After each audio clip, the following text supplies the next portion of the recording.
Welcome to Wednesday Q&A, where you all ask the questions and we answer. I am joined by my fabulous co-host and amazing travel partner. We just returned from Telluride Yoga Festival. Woohoo! Shout out to fun. Telluride. Kristen Williams. Hey, Laura. Hey, everybody. Oh, my gosh. What a great time that was. What a great time. And we miss each other terribly. So this is like a way of catching up. And we're catching up, but we're also then going to take a break soon. So all of August, we are taking a break from the podcast. I know you all are going to be so sad about that. But guess what? When we come back for a new season, you'll be extra excited to hear all the things we have to say. Bingo. So let us begin. Let's start with questions that you have sent in. This question is a real good one because we hear this a lot. And this is from Through Jen's Yes. Can you achieve perfect posture if you've broken an important bone like the collarbone? And we both are going to be like, perfect is a word we want to stay away from, only because it has a connotation that there is like one way of being, whether it's a perfect pose or perfect posture or perfect wife or perfect mom. We know that perfect is only going to set us up for being not perfect and not feeling good about it, because it's so we like to use the word optimal. Optimal is optimizing what we have and using it to the best of our ability to help us stand, breathe, move better, feel better. So the quick answer to this is yes. A broken bone, now the collarbones are different than other bones because they set themselves. You can't brace your collarbone. If you've ever broken your collarbone, you know this well. The clavicle is kind of the buttress from the sternum, your breastbone, out to your shoulder. It's part of the shoulder complex. So we actually in Telluride saw someone who had broken both of their clavicles, and one was, kind of irregular. It jutted out. And she was saying, because we had done it was a stand on your hands, get off your head thing, but she was saying how it was so important. No one had ever given her the feedback to work on her scapula stabilizers to help that. So even if the bone, because you asked about the collarbone, even if the collarbone sets in a weird way that it does look asymmetrical, the muscles that attach to the collarbone are not going to necessarily be impacted by its like bumpiness or whatever. We have muscles that go to the neck. The sternocleidomastoid is one of them. We have the subclavius. Those are not significant in bringing stability to the shoulder. So the back part of the shoulder complex at the scapula is going to provide that balance for your posture so that you can be upright. And even if the bone looks irregular, your posture will be more balanced and optimal. Any add-ons to that with other bones other bones break and they heal, and that's the great news, and they usually heal in some kind of splint. Yeah, I broke my collarbone. I don't know how old I was. I didn't even know that. See, I found out something new about you. Oh, didn't even know that. See, sister, I didn't even know, right? Okay. Right, you can't tell. I broke it. I can't even remember which one. I feel like it might have been my left. I can't remember, but I was playing on the swing set. Remember, you used to do that. You swing set, those big metal swing sets. And I was a gymnast, and I was doing a back hip circle around the little crossbar, and it was hot, and my hand slipped off, and I went flying across and landed with my arm across my body and pop. And I remember I was wearing my favorite shirt. Honestly, I think it might have been very similar to this because it was like rainbow. They had to cut it off. Aww. And I was so upset about my shirt. But just like you said, I wore a little butterfly brace for X number of weeks, probably 6 weeks, 4 to 6 weeks as a kid. And that was annoying. But, I don't know that you can see that you'd even know. Every now and then I'll feel like sometimes I can feel an ache, almost like with a cold. Mm-hmm. But I don't think it's affected my posture at all. I agree with you, Laura. There's nothing about being perfect. I have seen people, like you said, who really fractured their clavicle, and it doesn't look the same on either side because it heals itself. And sometimes we lay down extra bone and it might have like a bony knot or like a nodule. So it might not look the same, but I love the optimal, really We say this with scoliosis, things like that. Just, it might not be a broken bone. It might be just a different shape to your body, or people who have a longer neck like me. I mean, it's really, I have to work pretty hard to keep my head back because I have a long neck. So my posture, I have to think about it more to keep it optimal. And so that person who's fractured their collarbone, maybe they might have to really focus, especially if it's more recent, on those scapular stabilizers. I didn't think about the scapular stabilizers for years because we forget about that bone back there. It's like, what does that shoulder blade do? Well, that thing, yeah. Right? So, I just love the idea of really being as optimal in your own body as you can be. Think of your body as a machine. How can you better balance it? How can you work with what you were given to just take stress off? So if someone has broken their collarbone and suddenly 6 months down the road, let's say they broke their left collarbone, they start having right shoulder pain, well, you might kind of think something is out of balance now. I would look at strength. I would look at mobility of the surrounding structures. That's where you might find the suboptimal posturing is secondary to being in that butterfly brace, and not using your core, maybe that protective posturing as well. So, really look after you fracture something that you restore after you fracture, after you have surgery, after you have a baby. A big major life change like that will affect your posture. And so finding that optimal posture through better balance. Amen. Amen. There you go. A to the men. All right. We have another question here that was sent to us via DM on Instagram. This is from one of our sweet PT lit teachers. She might as well be a PT, it seems like it sometimes. So from Kate, our friend Kate in Virginia, she says, I have a podcast question regarding proprioception, motor control, hypermobility in the distal finger joints. See, guys, she sounds like a PT, doesn't she? I have known for a while that a sign of EDS, which is Ehlers-Danlos Syndrome, which is a hypermobility syndrome. I said that right, didn't I? Yeah. Yeah. In kids is fine and gross motor skill development, which I had. I recently learned that in addition to being clumsy and running into things, EDS folks tend to drop objects a lot due to proprioceptive issues.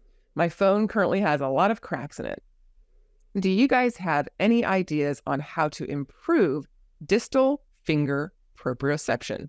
And so what she's talking about is this hypermobility in her joints. She actually even sent us a little picture where if you're on, watching us here on YouTube, I can even see if I can't zoom in on this, but where, the distal, the furthest part of her finger joint bends up. So I'm doing it here. I won't show you her picture, but, she puts her finger down and it's even more than mine. Like I've got a little bit of, you're supposed to have extension, but hers goes a little further. So when you have EDS, your ligaments are more lax. And so when your ligaments are more lax, you're getting less proprioceptive. And proprioceptive is your body's awareness in space. Like, what is my finger doing when I put my hand on finger pads? Kate's actually talked to us about how she has stopped practicing on finger pads because she found that she would sink into her joints because she wasn't. I can feel that. I can feel if I start to hyperextend. She has a harder time sensing that. So in this question, she is asking, do you have any ideas on how to improve distal finger proprioception? What do you think, Laura?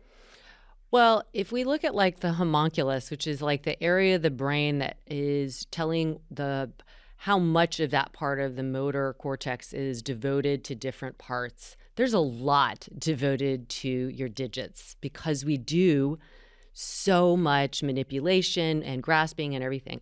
So the good news is it's set up to have, so taking advantage of that and strengthening the fingers in general will help the proprioception as well, because the proprioception, those areas in the joint space, the ligaments, like you mentioned, they're giving feedback when you go too far. But if you don't have them responsive in the same way, because you have a hypermobility complex, you need to get stronger. So hanging, you don't have to literally hang by your fingers. If you've ever seen Free Solo, the guy that does the whole thing without a harness, he has this cool little device, and he like gets right at the distal, the DIP, and grabs and hangs. So he's developing such strength in his grasp, in his forearms, in his wrist strength.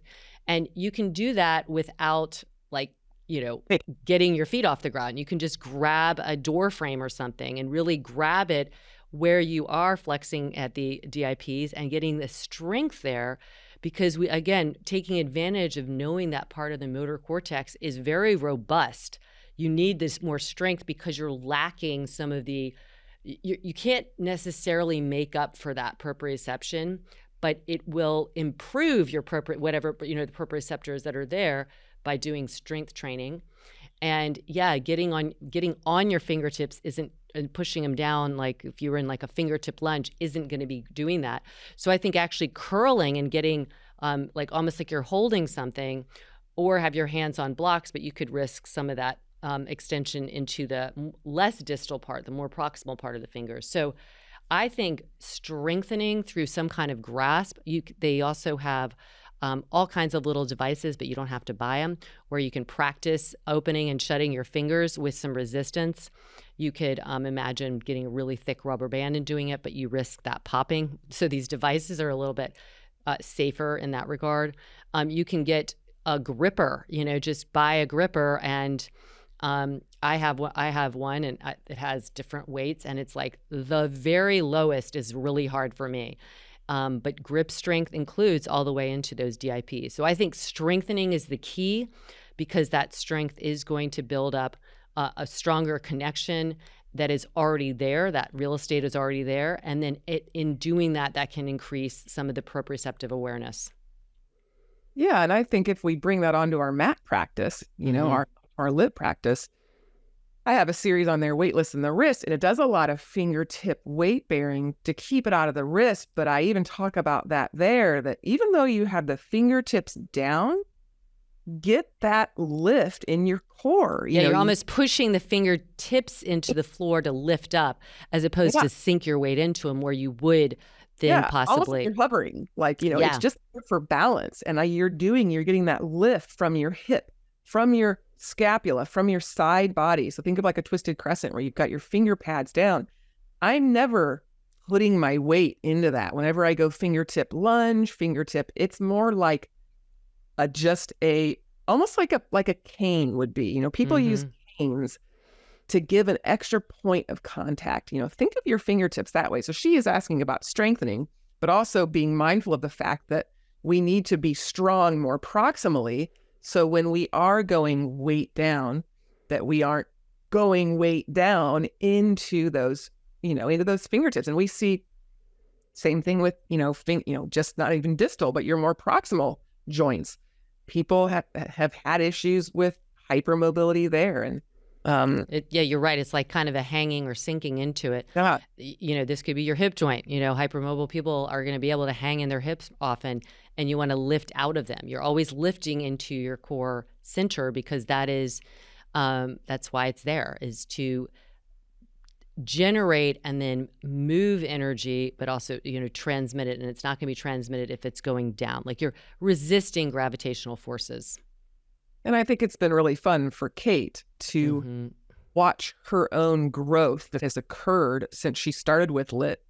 It's been dramatic, this learning process of her getting stronger in her core, her really, she sends us videos and she's, look at how, because, this is someone who could absolutely fracture a bone in the snap, in the snap of the fingers. And, to see her just really be using her strengthening and stability work to get stronger. If you're out there, there's hope for you. Yes. With a good, strong practice. Absolutely. I have a bunch of questions here, and this is actually very interesting. Harza Mars one, basic question, but can you explain the disc function? She's talking about the disc. And then I'm going to couple that with another person who Duden, spinal alignment, chiropractic adjustment, or muscle strengthening. So let's first discuss what is a disc and its function, and then what are our thoughts about chiropractic adjustment or muscle strengthening for better spinal alignment.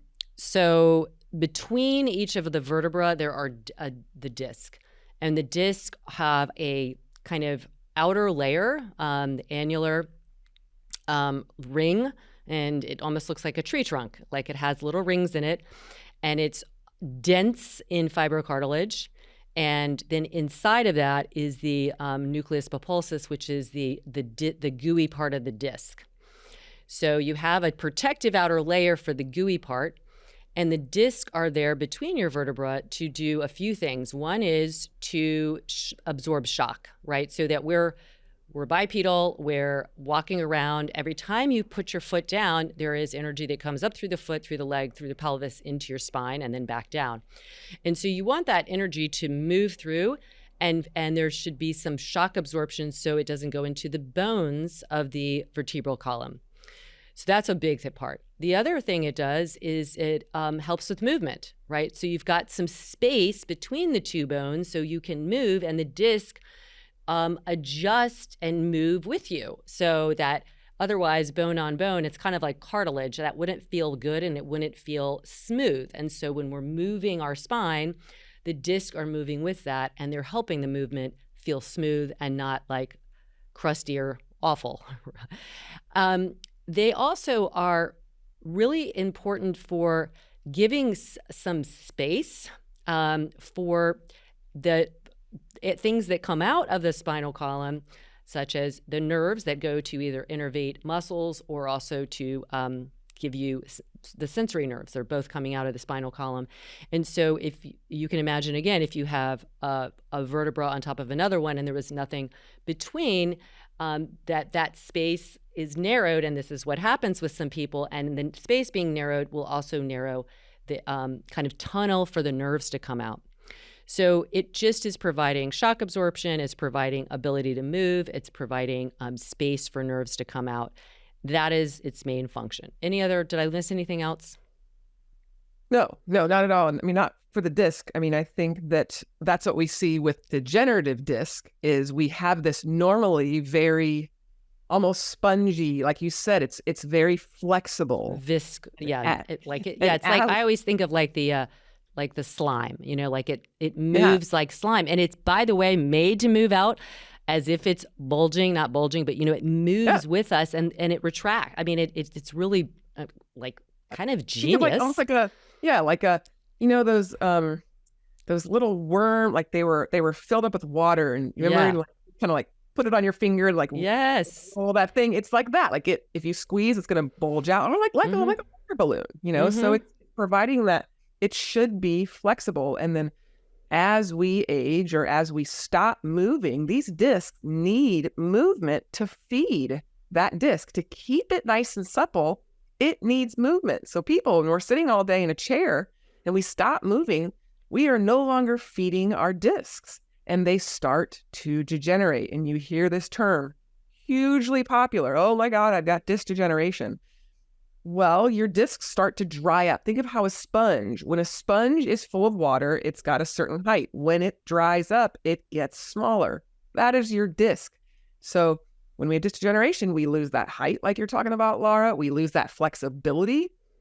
Now, the beauty of the body is with movement, we can start to restore, get the juices flowing. And so bringing it to the chiropractic techniques and idea, chiropractors, I am all for joint mobilization when it is warranted. Our joints, like you said, we need that disc to allow them to move well. As we age, we lose some of that disc height. We can't help that. It's going to happen. So as you get older, we notice this, Laura, with our necks, to be like, oh, I just slept wrong. I don't know what it is. And you can feel that joint is not moving. Now, you and I, we know how to kind of get ourselves out of whack, but if you don't know that, you can go to a chiropractor, you can go to a physical therapist who's been trained in manipulations, and they can help you out. It is a trained procedure. So having your buddy do it on you is not a good idea, especially not the neck. Now, I have seen people, giving the bear hug, and they hug, and that's using like traction, which is totally different. Tractioning your buddy and lifting up, and they go pop, pop, pop. You're not going to hurt each other. But twisting, you are someone who is not trained. This is a high velocity, low amplitude thrust, meaning it is quick and it is small. Mm-hmm. So there shouldn't be a big wrenching of anything, and it shouldn't be super forceful. Low in amplitude, meaning it is not a big thing. A lot of chiropractors actually use little guns that just do a very small, very rapid to adjust. My issue is, once you adjust something, you need to do the work to help the body maintain that new normal that's been created, because you are out of alignment. Let's call it that for lack of a better term. People understand that. Something's in, something's out. Your body starts to recognize, oh, that's how I should be. And then we put something back in, we create a better alignment. It's going to want to go back because it's maybe been there for a while. It's protective, it's guarding. And so your chiropractor will say, oh, come see me 3 times a week for 6 weeks and I'll get you squared away. Well, that's where I start. As a physical therapist, I have the problem. I don't want to rely on someone. I want to do it for myself. So maybe Laura has said to me, hey, Kristen, I've got this spot in my back. Can you come adjust me? Absolutely. I do it once, and then Laura does the work to maintain it. So, chiropractors, physical therapists, they are trained to do these manipulations so as not to affect a disc, which is why when someone says to me, I've got disc degeneration, I've got disc bulge, I'm not really worried about, oh, I can't manipulate them because they have that, because I know what I'm doing, and it's a very measured, very trained skill. Laura, what else do you have to add to that topic as well? Yeah, I would always go back to we're going to help you and facilitate, but we're not doing our jobs as movement specialists, as body, specialists, if we don't teach you how to, hold on to that. So yes, you need strengthening. If something, like Kristen said, your body's has adjusted to you being in whatever, unless it was just like if somebody was in a car accident and everything, that's a great time when you're not as sore to get an adjustment, but you probably already are okay. You might have some injury to the tissue that you need to deal with. But it's the people that go and say to me, I've been to a chiropractor for 10 years. And I think, what? I hope nobody would come to me for 10 years, right? Relying on me to do something to you. That is the big issue. It is part of a protocol, but the biggest protocol is the education on how you can, like this person asked, strengthen the things that are not strong to help hold it in place, open up tissues that are restricted. And that is, so the people that do a really good job are going to help you when you're in pain, and they're going to teach you, educate you, the exercises to help you maintain that better alignment. Yeah, just kind of like what you said. All right, we have another question. Is that from, I'll take this question. Let's see. So this is from Monica. Monica says, dear Laura and Kristen, I have a question that may be interesting for a large number of people. It is about bunions. I've never had a problem with bunions until recently, although I've noticed the bony bump on the joint at the base of my big toe. When I bought a new pair of trainers, comfortable with wide enough toe space, they were rubbing a little bit on that bone. It didn't really hurt, but I could feel it. After a couple of weeks, it started to become really painful and inflamed. I'd like to think that I'm doing the correct things by wearing correct toes, those are the toe spacers, exercising and massaging my feet, walking barefoot, posture, etc. Also got myself a bunion cushion for when I'm wearing shoes that does not seem to help. My question is whether that could be caused by an inflammatory disease such as rheumatism. I had a blood test a while ago, and it turned out that one of the markers was elevated. It would be great if you could discuss bunions and how to treat them on the podcast. Thank you so much for everything you do. Can't wait to hug you in Salzburg. Yes, same. Bunions. Bunions are they're tough, right? They're really tough. My gut, Monica, is the shoes that you were wearing, you shouldn't wear them anymore. I Yeah. mean, it's hard to say that because it was started off, it's like, I kind of look at it this way. It starts off with like a little splinter, like, yeah, I feel it, you know what I mean? And then it just gets burrowed. And so if everything else is equal, like don't turn to the blood test marker as an answer. Maybe, maybe not. It's not to put your head in the sand, but like we have a pretty obvious answer, I think, here, because you've told us everything else and these shoes weren't bothering you and now they are. And I think that's, shoes can be bothersome. I don't wear shoes that are bothering. If I can feel them at all in that way that you're talking about, and I have the beginning of a bunion and I have resisted it and done all the things and it's stayed really nice. And it's just on one side. It's on the side, of course, coincidentally or not coincidentally, totally because of this is my side that is laxer, that is kind of I hang out on. And I'm sure that bunion started to form as a way of trying to stabilize. So I also wore running shoes for years. And I know those running shoes did not have wide enough toe boxes because honestly, even if it claims it has a wide toe box, it's not wide enough. It really isn't. You have to get shoes where you do not feel the pressure there. And that's probably the other reason why that bunion cushion isn't really helping because it's already irritated. And so it's actually making it worse because all you've done is compress the space between the outside of the shoe and your bunion more. And so those bunion cushions, I think at the best are used when you have like an open shoe or something like that, or you're walking around and you want a little cushion, walking barefoot and it's sore. So I think to me, the most obvious thing is first, don't wear those shoes anymore. And that's always hard to say when you've spent money on shoes. But that just seems like the glaring obvious. I wouldn't worry about the rheumatism aspect yet because it wasn't bothering you before. Yeah. My biggest recommendation with shoes, because I agree with everything you said, Laura, is if you are buying a pair of shoes that you know you are going to be walking, running, hiking, do not, and I don't know that she did this, but do not buy them online. You need to go to the store, try on multiple pairs of shoes. I'm the person that I will change when, it's time for your running shoes. I do not go and order them online. I go to the store because they change those styles. It could be the same exact shoe, but they will change something and I will feel it in my feet.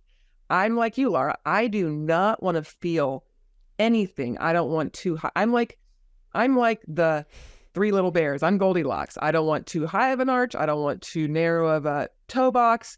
It's got to be just right. And I will try on, I don't care. I'm sorry, salesperson. I will try on 15 pairs of shoes until I find the one, especially if I know I'm going to be in them for a long time because I am lucky. I've got wide feet. So I've always worn men's running shoes, the women's, they just try to box us in. They do. I know. Box. So I obviously, wear women's shoes, but for the most part, I'm in Birkenstocks. These are unisex. I'm in men's running shoes.